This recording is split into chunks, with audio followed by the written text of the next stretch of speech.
ఒకటే దేవుడు 3 ఫార్మ్స్ లో ఆయన ఉన్నారు అని విశ్వసిస్తానయ్యారు నేను. తండ్రి ఒక్కడే. ఓకే, తండ్రి ఉన్నారు, ఆయన కుమారుడు యేసుప్రభు వారు, ఆయన కుమారుడు యేసుప్రభు వారు, రెండో కుమారుడు పరిశుద్ధాత్మ దేవుడు. ఓహోహో, ఓకే ఓకే. యోహాను సువార్త 1వ అధ్యాయం ఆయన. అలాగే గారు చూస్తాను. యోహాను సువార్త 1వ అధ్యాయం. 1వ అధ్యాయం యోహాను సువార్త 1వ అధ్యాయం కదా గారు? యోహాను సువార్త 1వ అధ్యాయం 1వ వచనం నుండి.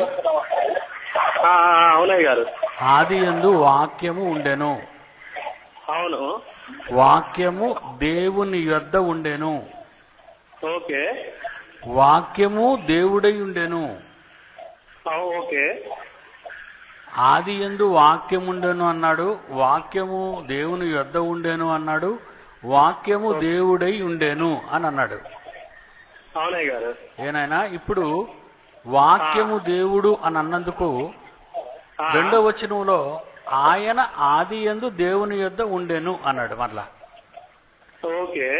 ఆదియందు వాక్యం ఉండెను, ఆదియందు వాక్యమై ఏది ఉన్నదో 2వ వచనంలో ఆ వాక్యం ఎవరంటే ఆయన ఆదియందు దేవుని యొద్ద ఉండెను అన్నాడు. మరలా ఓకే.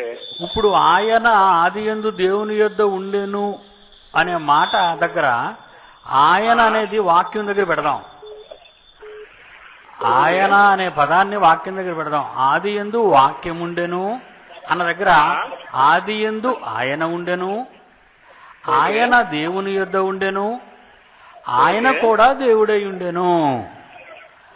ఆయన ఆదియందు దేవుని యొద్ద ఉండెను, సమస్తమును ఆయన మూలముగా కలిగెను. కలిగి ఉన్నదేదియు వాక్యమైన దేవుడు లేకుండా కలుగలేదు. ఆయనలో జీవముండేది, ఆ జీవము మనుషులకు వెలుగై ఉండెను. ఏనన్నా? రైట్. ఇప్పుడు ఆయన ఎవరో అనేదంటే 14వ వచనంలో చెప్పాడు. ఆయన ఎవరంటే 14వ వచనంలో 1వ అధ్యాయం యోహాను సువార్త, ఆ వాక్యము శరీరధారి అయి కృపా సత్య సంపూర్ణుడుగా మన మధ్య నివసించెను. ఆయన ఎవరంటే తండ్రి వలన కలిగిన అద్వితీయ కుమారుడు అని ఉంది చూడండి. ఆయన నెక్స్ట్ అంటే ఆయన ఎవరంటే యేసుక్రీస్తు అని తేలింది.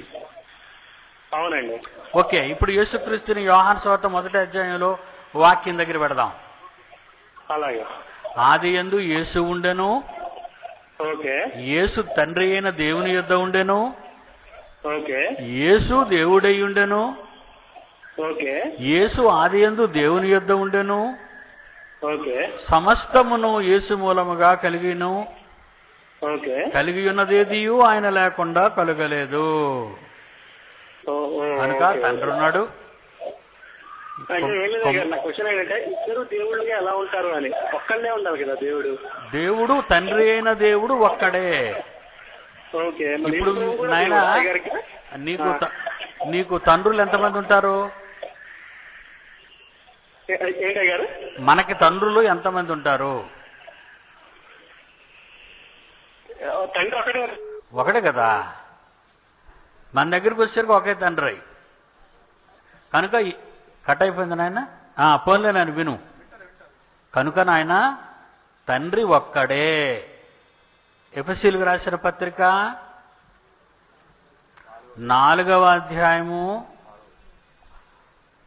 ఎఫెసీయులకు రాసిన పత్రిక 4వ అధ్యాయము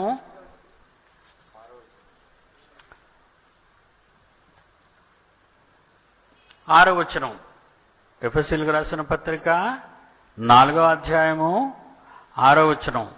అందరికీ తండ్రి అయిన దేవుడు ఒక్కడే, ఆయన అందరికి పైగా ఉన్నవాడై అందరిలో వ్యాపించి అందరిలో ఉన్నాడు. అలా ఉన్న ఈయనెవరో కాదు, తండ్రి అయిన దేవుడు అంటున్నాడు.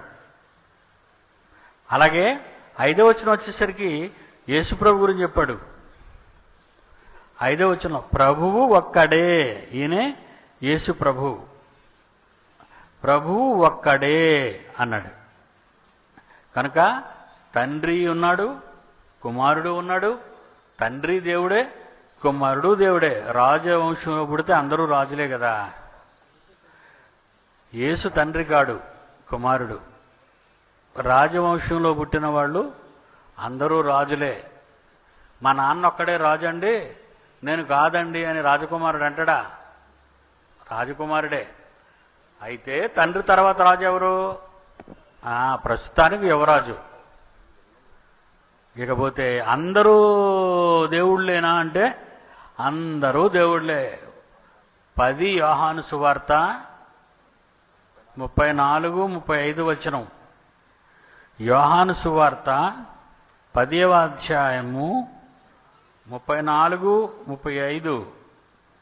అందుకు యేసు, మీరు దైవములని నేను అంటిని. దేవుని పిల్లలు దేవుళ్ళు, కుక్క పిల్లలు కుక్కలు, మేక పిల్లలు మేకలు, మనుషుల పిల్లలు మనుషులు. ఓకేనా?